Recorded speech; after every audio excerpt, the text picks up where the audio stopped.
Hoy comenzaremos el capítulo 17 de Juan. Así que le invito a ir buscándolo. ¿Cuán segura es nuestra salvación? ¿Es segura realmente? ¿Habrá algún porciento en nuestra salvación en el que nosotros podamos aportar? Y si aportamos algo, ¿qué parte de la gloria le damos a Dios? ¿Estaríamos dispuestos a aceptar la palabra de Dios por encima de nuestras ideologías y nuestras invenciones humanas? Hay un grupo de preguntas que yo me hago cuando leo el capítulo 17 de Juan. Porque este fue uno de los capítulos que me convenció a creer en las doctrinas de la gracia.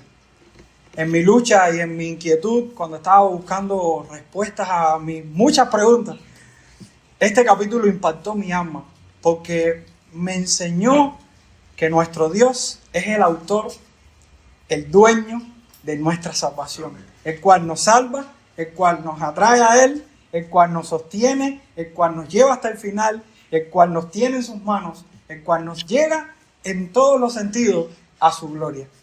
A Dios sea la gloria. Y este capítulo 17 que vamos a leer se reconoce como la oración sacerdotal de Jesús. ¿Por qué la oración sacerdotal de Jesús? Porque presenta a Jesús intercediendo a Dios en nuestra representación, por nuestra intercesión. Y esta es la oración que sella todo el discurso que viene pasando desde el capítulo 13. Él estaba hablando con sus discípulos desde el capítulo 13 y con esta oración él sella todo este discurso para darles confianza, para darles vida, para que es como la oración que hace el predicador cuando termina de predicar, sellando todo este discurso.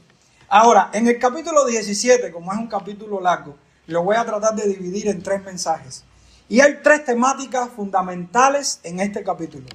En la primera temática, que es la que vamos a tratar hoy, Jesús ora por sí mismo. Después vamos a ver en otro mensaje que Jesús ora por sus discípulos que están en el mundo.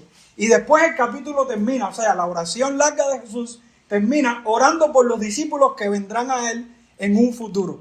Pero hoy entonces específicamente vamos a estar tratando desde el versículo 1 hasta el versículo 5, la oración de Jesús por sí mismo. Y yo le titulé al mensaje de hoy, Dios sea glorificado en su redención. Y dice la palabra del Señor, Juan capítulo 17, verso del 1 al 5. Estas cosas habló Jesús y levantando los ojos al cielo dijo, Padre, la hora ha llegado. Glorifica a tu Hijo para que también tu Hijo te glorifique a ti, como le has dado potestad sobre toda carne, para que dé vida eterna a todos los que le diste. Y esta es la vida eterna, que te conozcan a ti, el único Dios verdadero, y a Jesucristo, a quien has enviado. Yo te he glorificado en la tierra, he acabado la obra que me diste que hiciese. Ahora pues, Padre, glorifícame tú al lado tuyo, con aquella gloria que tuve contigo antes que el mundo fuese. Oremos al Señor. Padre, nuestro Padre, nos compraste con sangre preciosa de tu Hijo. Y estamos aquí, Señor, agradecidos. Y estaremos agradecidos por la eternidad, por esta gloria maravillosa que hay en el Dios Trino. Oh Señor, háblanos en este día. Enamóranos de tu palabra. Enamóranos de tu propósito, Señor. Llénanos de pasión, llénanos de gozo, llénanos de ansias por tu gloria, Señor, por contemplarla y maravillarnos en ella, porque solo tú eres el autor de nuestra salvación. Solo eres tú, Señor, quien lleva nuestra vida a los dulces pastos de la eternidad. En el nombre de Jesús, habla a nuestros corazones, a nuestras mentes y guía nuestros pasos. Amén. Amén. Dios sea glorificado en su redención. Así es que, hermanos, si usted ha pensado en algún momento que usted aporta un 1% en su salvación, Dios no se llevará el 100% de la gloria. Por lo tanto, si nosotros decimos que a Dios sea la gloria en nuestra redención, tenemos que afirmar que el 100% de la obra de nuestra salvación es de Dios, depende de Dios y es para Dios. Hoy vamos a trazarnos dos objetivos con el texto de hoy. Primero vamos a contemplar la glorificación del Padre y el Hijo manifestada en el poder para dar vida eterna. Y eso lo vamos a ver desde el versículo 1 hasta el versículo 3. Y después vamos a ver, en segunda parte, la contemplación. Vamos a contemplar la glorificación del Padre y el Hijo manifestada en la recompensa de la obra de la redención. Entonces, las dos ideas fundamentales del texto radican en el poder dado al Hijo y en la recompensa dada al Hijo. Vayamos entonces al primer punto, la glorificación del Padre y el Hijo manifestada en el poder para dar vida, pero vida eterna. El autor y agente de la gran obra de la redención es nuestro Dios Trino. Habíamos hablado en el mensaje pasado que habían dos preguntas sencillas, pero que nos podían iluminar sobre quién es Dios y qué es Dios. Habíamos dicho que si nos referimos a qué es Dios, estamos diciendo que Dios es una esencia, que Dios es la única deidad, es un único Dios, el único Dios verdadero, el cual es simple, impasible, eterno, espíritu, amor, bondad, benignidad, santo, justo, soberano. Ese es Dios, un solo Dios. Pero ¿quién es Dios? Ese Dios es el Padre, el Hijo y el Espíritu Santo. Todas las obras externas de la deidad son indivisibles y pertenecen a cada una de las personas de la Trinidad por igual. ¿Qué les quiero decir con esto, hermanos? Que es imposible que alguna de las personas divinas de la Trinidad quisiera o realizara algo diferente o a expensas de las otras dos. Lo vemos claramente, lo vemos en la creación, está el Padre, está la Palabra y está el Espíritu. Lo vemos en la encarnación de Cristo, lo vemos en el bautismo de Cristo, lo vemos en la resurrección. Dios está en su unidad, presente, obrando en las tres personas de la Trinidad en sus obras externas. Las obras externas de la Trinidad son inseparables. El Padre, el Hijo y el Espíritu Santo obran conjuntamente como un solo Dios. Sin embargo, cada persona actúa según su propiedad personal y también su modo de subsistencia particular. El texto de hoy nos revela la gloria manifestada en esta obra de la redención por medio de la oración de nuestro Señor Jesucristo, el cual es la segunda persona de la deidad. Y el texto comienza diciendo: estas cosas habló Jesús y levantando los ojos al cielo dijo: Padre, la hora ha llegado, glorifica a tu Hijo para que también tu Hijo te glorifique a ti.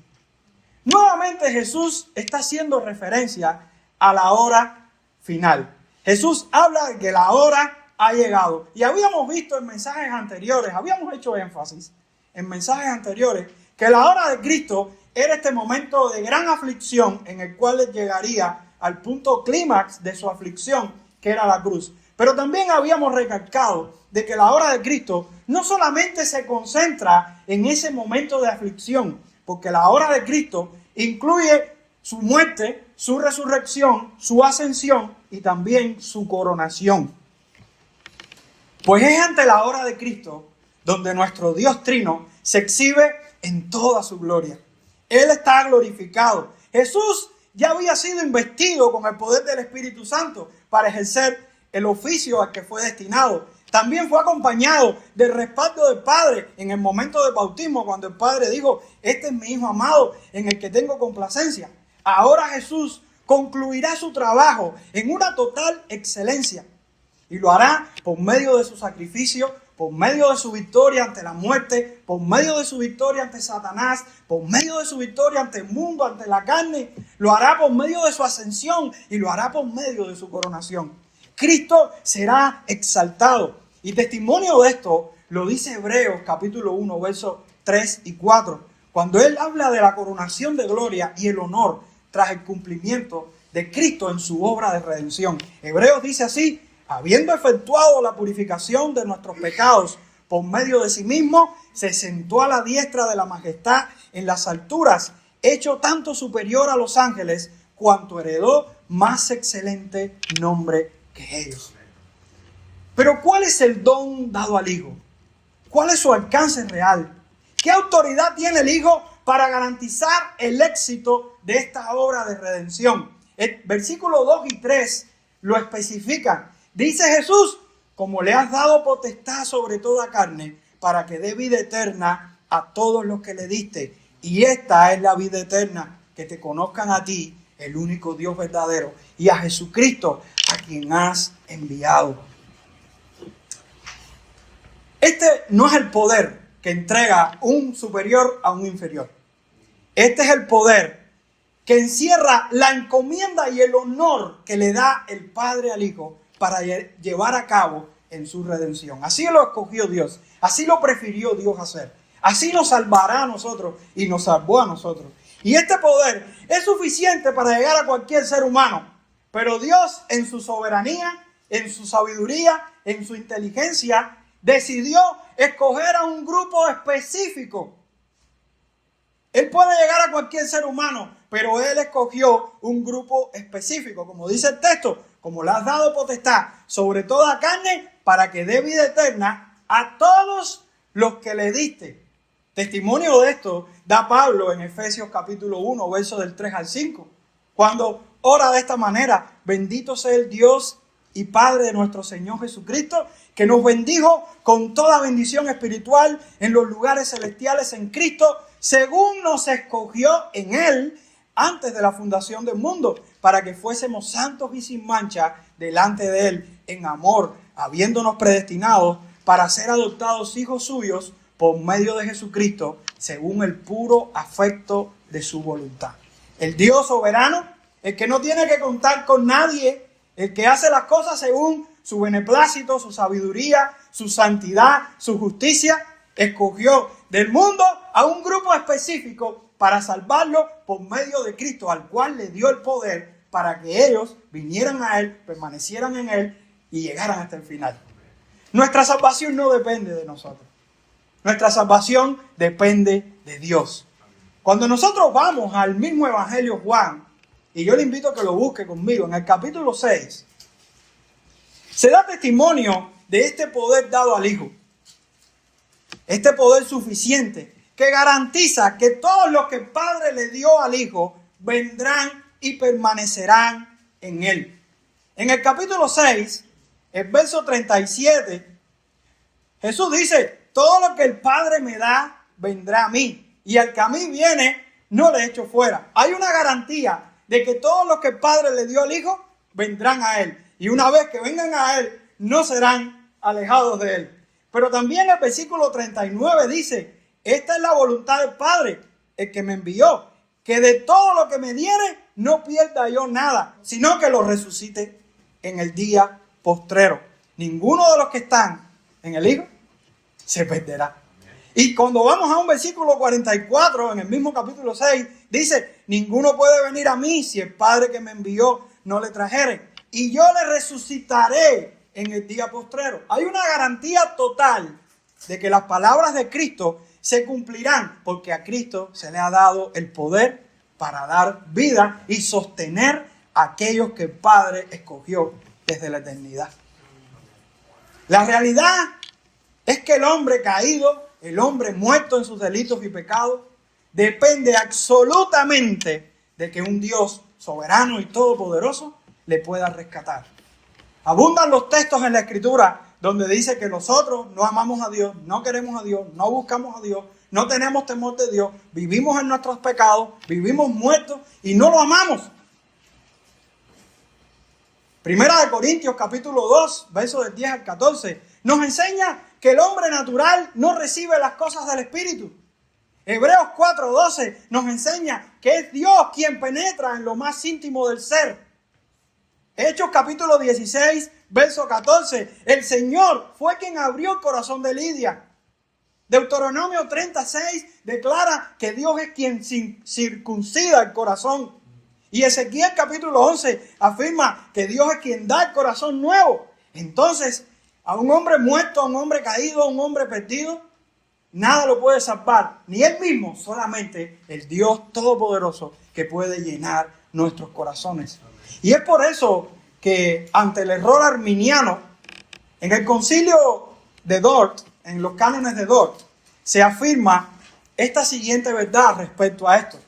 Ellos afirmaron ante esta desviación: Dios penetra hasta las partes más íntimas del hombre con la acción poderosa de este mismo espíritu regenerador. Él abre el corazón que está cerrado. Él quebranta lo que es duro. Él circuncida lo que es incircunciso. Él infunde en la voluntad propiedades nuevas y hace que esa voluntad que estaba muerta reviva, que era mala se haga buena, que no quería ahora quiera realmente, que era rebelde se haga obediente. Él mueve y fortalece de tal manera esa voluntad para que pueda, cual árbol bueno, llevar frutos de buenas obras. Tan solo pensemos en dos ejemplos que nosotros podemos ver claramente. Cuando Dios salva a Pablo, es el primero, Saulo de Tarso. ¿Cómo iba Saulo de Tarso? En sus ideas, en sus principios, bajo sus normas, atacando, queriendo aprisionar. Y de un momento a otro, Saulo de Tarso cambió de carácter, de forma, de vida. Todo fue algo tan asombroso que lo que necesitó fue que Jesús se le apareciera en el camino. Ahí vemos una obra sobrenatural de Dios en la salvación y en el poder de Cristo para salvar lo que estaba perdido totalmente. Pero el otro ejemplo, ¿saben cuál es? Usted y yo. Porque ninguno de nosotros buscábamos a Dios. Ninguno de nosotros amábamos a Dios. Si usted es un creyente y reconoce que realmente es un salvo por el Señor, usted tiene que reconocer en su propia alma que usted no buscaba a Dios, no amaba a Dios, no lo quería, no quería estar con Él, aborrecía su santidad o buscaba la manera de evadir su palabra. Sus deseos no eran los deseos que ahora tienen el Señor. Y esos dos ejemplos son visibles para que nosotros podamos entender que ese poder dado al Hijo fue efectivo en nuestra vida y en la de aquellos santos. Y lo maravilloso de este poder de Cristo es que da la garantía absoluta de una vida eterna a todos los que el Padre le dio. El poder es para dar vida eterna, hermano. Y esta vida eterna comprende nuestra vida en esta tierra y también nuestra vida en el futuro. Nuestras almas cuando morimos se van con Dios. Y una vez que morimos y nuestras almas están con Dios, cuando Cristo resucite, cuando Cristo venga en su segunda venida, nuestros cuerpos resucitarán y se unirá nuestra alma y nuestro cuerpo. Y nosotros tendremos una vida no solo en esta tierra, sino en la futura. Pero también esto implica nuestra vida espiritual transformada. Es una vida regenerada. Es una vida en la cual el Espíritu de Dios mora en nosotros. Es una vida en la que tenemos una nueva naturaleza. Es una vida en la que experimentamos la vida de Cristo, pero también seremos glorificados y viviremos sin pecado. Cuando nosotros estudiamos los 4 estados del hombre, vemos que el primer estado que tenía Adán antes de caer era de inocencia. El segundo estado es el estado de caído, de perdido, que lo tenía Adán después de haber caído, y también todos los hombres de la historia y de la tierra, al no ser que sean salvados por Jesucristo. Y entrarían en el tercer estado, que es el estado de regeneración. Y esos regenerados terminarán en el cuarto estado, que es el estado de glorificación, cuando ya no pecaremos más, ni pensaremos en el pecado, ni estaremos con ninguna preocupación de este mundo. Así que las victorias de Cristo son abundantes. Así que, hermano, si usted siente algo especial por Cristo, ¿cómo será el día que esté con Él? Piénselo, un segundo que usted pase orando, quebrantado en la presencia de Cristo. Un segundo que usted pase predicando su palabra, animando a un hermano, gozándose y cantando un himno. Un segundo que usted pase y que usted sienta esa experiencia maravillosa, será por la eternidad a una mayor abundancia, porque no habrá ni olor a pecado. ¿Cómo es posible que algunos puedan pensar que perdemos la vida eterna cuando el término por sí lo que dice es que es una vida eterna? No es una vida perecedera. Es una vida eterna. En una ocasión una persona, cuando estábamos entendiendo las doctrinas de la gracia, me dijo, ¿y se pierde la vida eterna? Yo le dije, bueno, si el término te dice que es vida eterna, por el simple hecho de que es un término, el término te dice que no es una vida que se acaba, es una vida que viene de aquí y termina. De modo que si Cristo te da esa vida por la que vino a morir, por la que vino a vivir, por la que resucitó, se supone que será eterna y vivirás con Él. Entonces, ¿cómo puedes perder la salvación si vives una vida eterna? Estás viviendo esa vida eterna, hermano. No es que la vas a vivir, no, ya la estás viviendo. Ya ese ADN de la vida eterna está en ti, si eres un creyente. Y esta vida eterna que recibimos los escogidos, cuando somos redimidos, se manifiesta en nuestro conocimiento del Dios verdadero y de Jesucristo, el enviado de Dios. Este conocimiento no solo se encuentra en el intelecto, también se encuentra en nuestros afectos, en nuestra voluntad. Esto es algo sobrenatural, es algo que el hombre natural no puede entender. Pero nosotros que hemos sido salvados, podemos decir que nuestros afectos están comprometidos con la palabra del Señor, con la palabra de Cristo. Ahí es donde nosotros entendemos que podemos perdonar cuando no queremos perdonar, que tenemos que bajar la cabeza cuando nos ofenden, cuando queremos responder, que tenemos que amar cuando quisiéramos odiar. Pero es algo que el Espíritu infunde en nosotros. Es algo que está en nuestra naturaleza ahora. Y nos lleva a actuar de una manera diferente. Este conocimiento nos hace participar de las dádivas divinas y nos hace participar de los dones divinos. Ahora es cuando nosotros decimos, puedo experimentar el amor, puedo experimentar el gozo, puedo experimentar la paz, puedo experimentar la justicia, puedo amar lo que Dios ama y puedo odiar lo que Dios odia.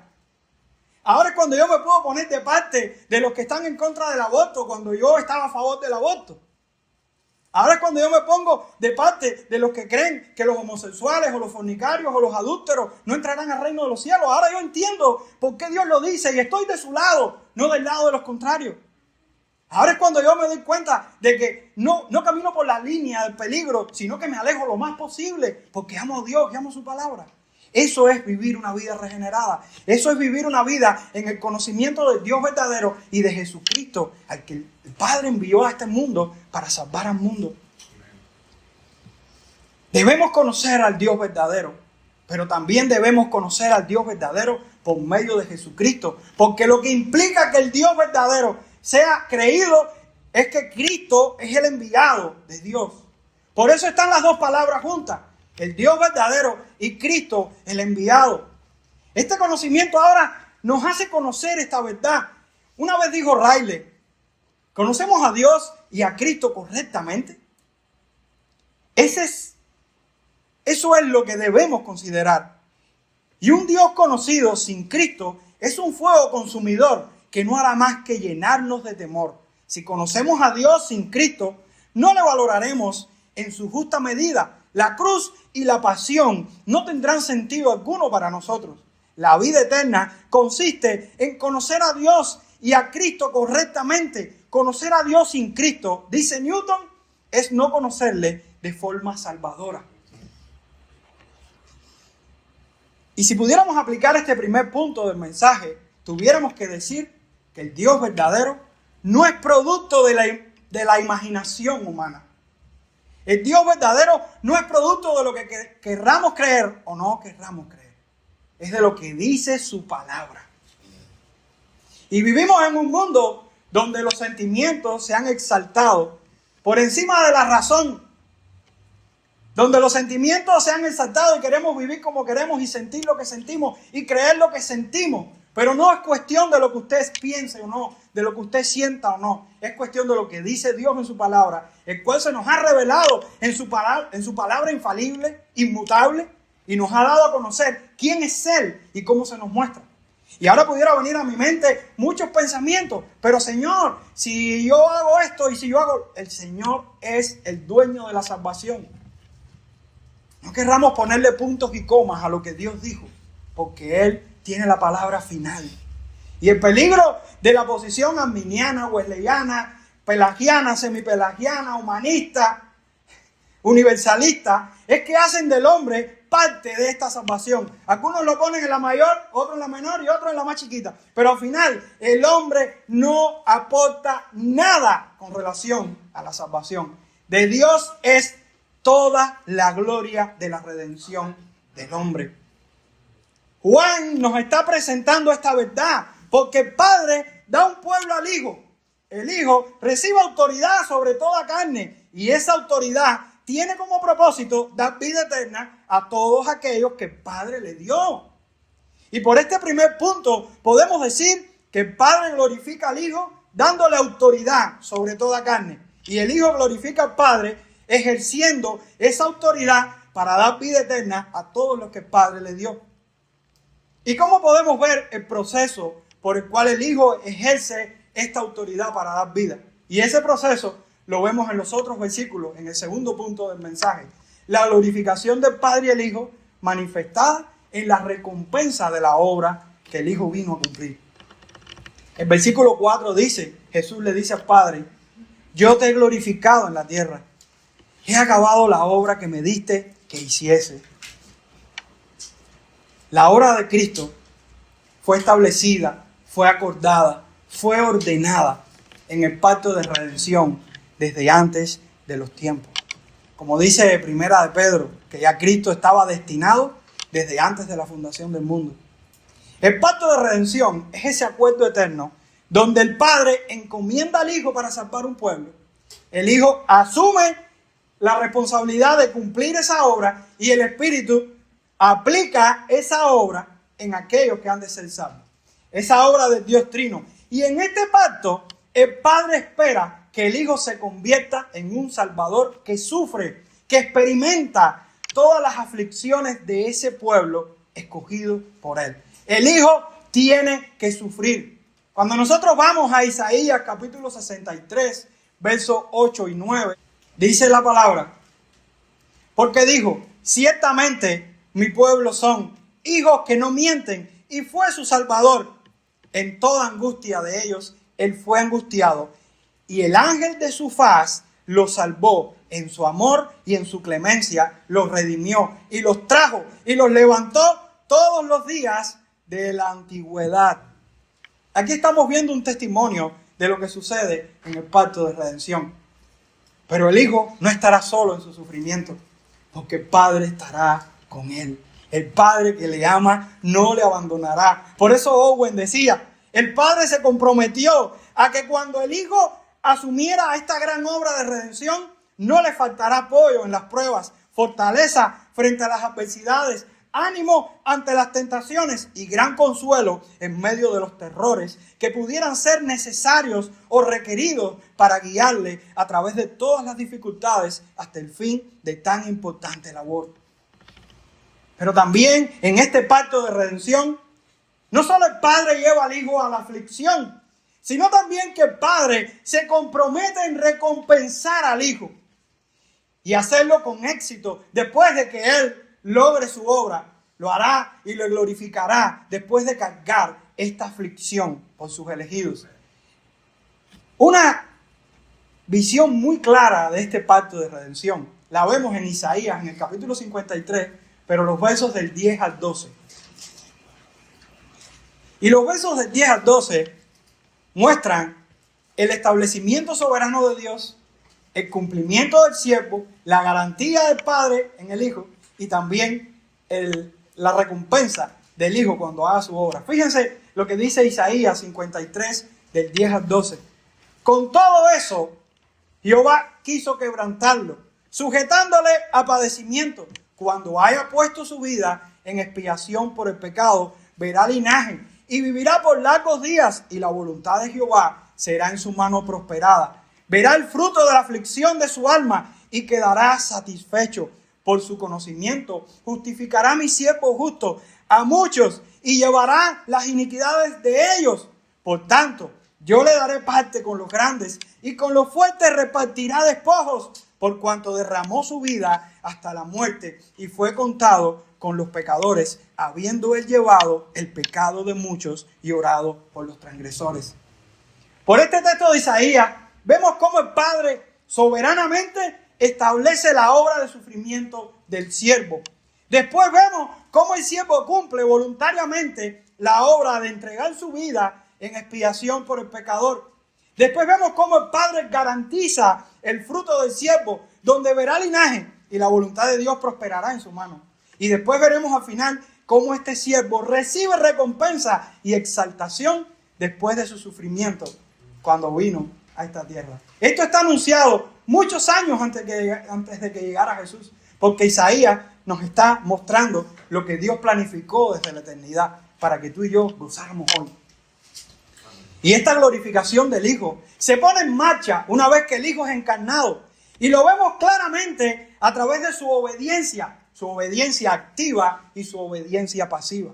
Cuando hablamos de obediencia activa y pasiva, lo que nos estamos refiriendo a que el sujeto, en este caso, que es el Hijo, emite la acción en el caso de que sea una obediencia activa y recibe la acción en el caso de que sea una obediencia pasiva. De modo que Jesús, en su vida a esta tierra, tanto lo que hizo como lo que recibió, muestra esta obra del pacto de redención hecho en la eternidad, cumpliéndose en sus propias acciones, en su propia vida en esta tierra. Cuando nosotros decimos por obediencia activa, estamos diciendo que Cristo cumplió perfectamente la ley de Dios, vivió en santidad absoluta, fue obediente al Padre, cumplió todos los mandamientos, fue obediente hasta la muerte. El libro de Romanos, capítulo 5, verso 19, cuando está comparando a Jesús, al primer Adán con el segundo Adán, dice, porque así como por la desobediencia de un hombre, los muchos fueron constituidos pecadores, así también por la obediencia de uno, los muchos serán constituidos justos. Aquí Jesús se está mostrando como aquel que actúa en base a la salvación, a la redención del hombre. Pero la obediencia pasiva incluye eso que él recibió, su humillación, su sufrimiento, el rechazo, el desprecio y la persecución que ha tenido hasta este momento, pero tendrá algo mayor, porque ahora se exhibirá con mayor pureza, con mayor visión, esa obediencia pasiva de Cristo, en la cual veremos su agonía en el Getsemaní, el arresto, el juicio, la crucifixión con los azotes, y veremos especialmente cómo Él lleva sobre sí nuestro pecado a morir en nuestro lugar. Por eso es que Isaías 53, en el versículo 5, dice, mas Él herido fue por nuestras rebeliones, molido por nuestros pecados, el castigo de nuestra paz fue sobre Él, y por su llaga fuimos nosotros curados. De ahí Benjamín Kish, uno de nuestros padres bautistas reformados, aplica esta verdad. Y él dice estas palabras: en el decreto, el consejo y el propósito de Dios, Cristo fue establecido desde la eternidad como el gran y glorioso mediador y salvador de todos los que creerían en Él o que le fueran entregados por el Padre. Dios pensó en nosotros, pobres pecadores, y halló este camino de salvación antes de que tuviéramos un ser, sí, incluso desde la eternidad, conociendo de antemano nuestra caída en el primer Adán, nuestra condición deplorable de ira y miseria. Es un hecho de que Jesús haya sido predestinado desde la eternidad, como nosotros también predestinados en Él, para que cumpliera esa obra en esta tierra. Pero su obra se cumplió y se consumió. Su obra se consumó, es la palabra. Jesús consumó su obra, terminó su obra, acabó su obra, hermano. Él lo dice, consumado es. Es un hecho de que lo que Cristo vino a hacer, lo cumplió. Y en virtud de eso, nosotros los creyentes podemos gozar de la vida eterna. La salvación no se basa en simples promesas, sino en simples promesas que cumplen propósitos grandiosos. Y yo no diría simples, yo diría grandiosas promesas, como nos enseña la Escritura. Hermano, nosotros tenemos la promesa en Hebreos capítulo 8, verso 12, porque seré propicio a sus injusticias y nunca más me acordaré de sus pecados y de sus iniquidades. Ahora nosotros podemos gozar de un perdón perpetuo, permanente, absoluto. Hermano, nunca más. ¿Usted entiende esa palabra? Qué importante es esa palabra para arraigarnos y concentrarnos en lo que Dios hizo por nuestra salvación. Nunca más me acordaré de sus pecados. En virtud de lo que hizo Cristo. Por eso Pablo dice, ninguna condenación hay para los que están en Cristo. Estamos seguros en las manos del Hijo. ¿Y qué crees que sucedió después de esta obra? Cuando Cristo consumó su obra, dice el versículo 5, ahora pues, Padre, glorifícame tú al lado tuyo con aquella gloria que tuve contigo antes que el mundo fuese. El Hijo es eternamente Dios y comparte la gloria divina con el Padre, pero es en su obra de mediador donde recibe la glorificación pública y oficial. Por eso el apóstol Pedro en el discurso a Pentecostés testifica esta verdad. Y él dice en el capítulo 2, versos 32 y 36, a este Jesús resucitó Dios, de lo cual todos nosotros somos testigos. Así que, exaltado por la diestra de Dios y habiendo recibido del Padre la promesa del Espíritu Santo, ha derramado esto que vosotros veis y oís. Porque David no subió a los cielos, pero él mismo dice, dijo el Señor a mi Señor, siéntate a mi diestra hasta que ponga a tus enemigos por estrado de tus pies. Sepa pues ciertísimamente toda la casa de Israel que a este Jesús, a quien vosotros crucificasteis, Dios le ha hecho Señor y Cristo.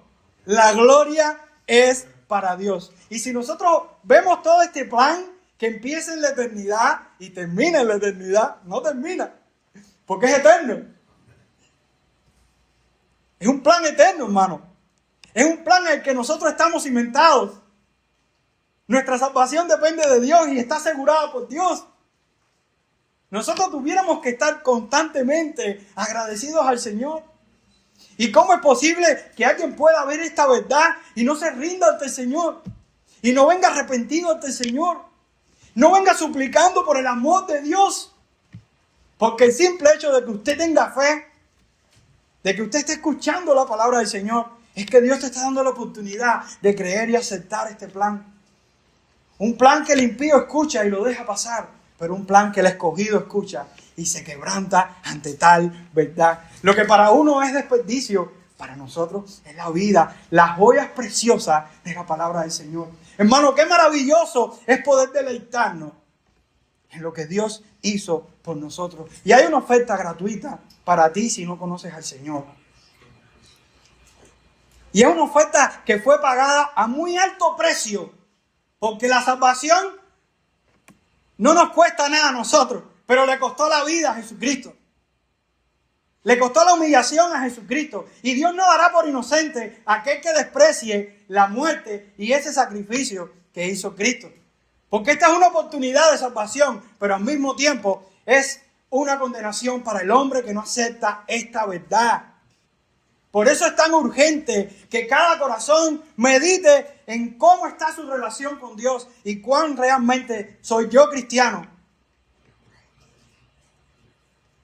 Porque Cristo vino a salvar a este mundo, pero condenará a aquel que no crea en Él. Por eso deberíamos reconocerle como el enviado del cielo para nosotros. Por eso deberíamos ver nuestra miseria humana, nuestra miseria y nuestra pecaminosidad. Por eso deberíamos venir arrepentidos de todo corazón ante Él, como ese publicano que clamaba al Padre por misericordia. Por eso deberíamos aferrarnos a esta oferta del Evangelio. Esta oferta en la cual Dios nos está diciendo, escogí un pueblo para que Cristo le salvara y le dio el poder para asegurar su salvación. Y los tengo aquí dándole todos mis privilegios, todas mis bendiciones, porque son mis hijos por amor a Cristo. Y por amor a ellos, por supuesto. Pero si has venido a Cristo con tu fe puesta en Él, exclusivamente en su obra, confía plenamente en la seguridad de tu salvación, hermano. No dejes que jueguen con tu salvación. Dios te ha salvado con alto precio para que vivas en esa salvación, te deleites en esa salvación, ocupes tu vida en esta salvación. No te entretengas en otras cosas. Ocúpate en tu salvación con temor y temblor. Vive en ella confiado. Eso no significa que vamos a perder la salvación. Eso es lo que nos pone un temor para darnos a nosotros a entender la idea de que es tan preciosa, tan valiosa, tan gloriosa, que un cristiano no puede perder el tiempo en esta vida ocupándose en otras cosas. Solamente concentrado con temor y temblor ante el Dios que no tenía que salvarle y le salvó por amor, por su misericordia, por su beneplácito. Por tener misericordia de quien quiere tener misericordia. Y si tuvo misericordia de nosotros, no estamos en la condición de jugar con nuestra salvación. Por eso debemos vivir en temor al Señor, en temor a su palabra, conectados con Él, concentrados a Él, viviendo pensando en Él, arrepintiéndonos de nuestras luchas, de nuestras tentaciones, estar pendientes a Él. No luchando contra el amor de Dios, perdonándonos cuando ya Dios nos perdonó, aceptando ese perdón y no cargando pecados viejos que ya Dios perdonó. Eso nos hace crecer, hermano. Viviendo la palabra de Cristo, confiando en la palabra de Cristo, descansando en las virtudes del nuevo pacto. Vivir abundantemente en los frutos y en las obras, en las dádivas de esta salvación y confiando especialmente en la eficacia de nuestro fiel sacerdote, el cual intercede e intercedió por nosotros. Dios sea glorificado en su redención. Y hoy, si hay una aplicación grande en este texto, es que debemos descansar y confiar en lo que hizo Dios por nosotros. Hoy yo no te voy a hacer un llamado a hacer algo, solamente te hago un llamado a escuchar, a contemplar, a admirar, a gloriarte en quién es Dios y lo que hizo por ti. Y si hay una verdad que nos debe llenar de gozo, es que Dios hizo todo, lo preparó todo, lo estableció todo, para que nosotros estuviéramos sentados, viviendo y disfrutando de sus maravillas, de la libertad que nos ha dado y de la libertad que nos dará al final de los tiempos. Así que, hermano, démosle la gloria a Dios, porque solo Él y nadie más que Él merece toda la gloria de nuestra salvación. Oremos al Señor. Padre, si nuestra salvación dependiera de nosotros, qué rápido la hubiéramos perdido, Señor. Porque somos tan pecadores y aún siendo regenerados, nuestras mentes están tan confundidas muchas veces. Pero, Señor, te ruego que nos ayudes a confiar en tu palabra, a descansar en lo que dijiste tú, Señor, en tu palabra, y poder vivir esa salvación tan gloriosa que nos has ofrecido en el poder de Cristo, el cual ha sido recompensado, Señor. Ese Cristo glorioso que está sentado a la diestra del Padre. Ese Cristo glorioso que reina con poder y nos capacita para poder vivir esta vida. Señor, gracias por esta salvación. Padre, y si en nuestra mente hay aún confusión, libera nuestra mente de doctrinas y pensamientos de hombres, los cuales han distorsionado y han hecho un Dios a su imagen. Pero, Señor, tú eres el Dios de la palabra. Tú eres el Dios de la palabra y no estás fuera de la palabra. Por tanto, debemos creerte tal y como tú te nos revelas, Señor. Ayúdanos, ilumina nuestra mente, danos valor para poder enfrentar nuestra propia carne y nuestro intelecto débil y pecador, para poder creer en tu palabra tal y como tú te nos revelas en ella, Señor. En el nombre de Jesús te damos las gracias por esta gloriosa obra de salvación. Amén.